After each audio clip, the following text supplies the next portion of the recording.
Magandang hapon, buenas tardes. Good afternoon naman sa Ingles. Si Padre Damaso ba ang hanap niyo? Wala na.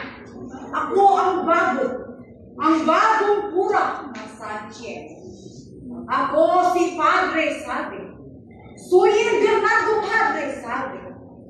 Isang Fransiskanong pare. Hindi man halata, ngunit ako'y may sakit. Tulala at laging may iniisip. Ako ang namamahala sa kumbento ng Santa Clara. O Maria Clara, kahit sa alamang banda, malayo man nung malapit, wagas aming banda. Oo!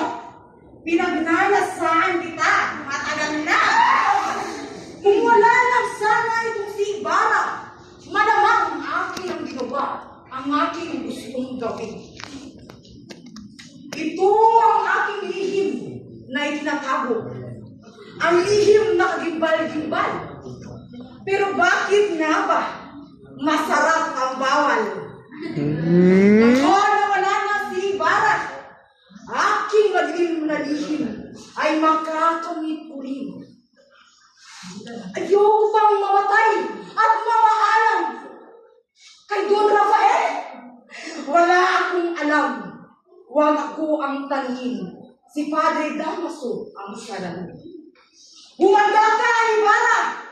Walang respeto sa kura. Ako ay yung ginalit. Buhay ko ang kapalit. Taong dinaw ang napili ko'y ikaw. Paano ka lang bato na ibagsak? Kamatayan ni Ibarra ay kagagala. Oh, Maria Clara! Ito ang aking sikreto. Ikaw ay anak ng kumbento. Salamat nga pala sa mga sulat ni Ibarra. Oo! Maria Clara, ikaw ay anak ng dating kura na si Damaso. Hindi maaaring si Maria Clara ay maikasal sa isang erehe! Pelisterong hangal! Isisiwala ko sa lahat. Ikahitawan ng kanyang balak.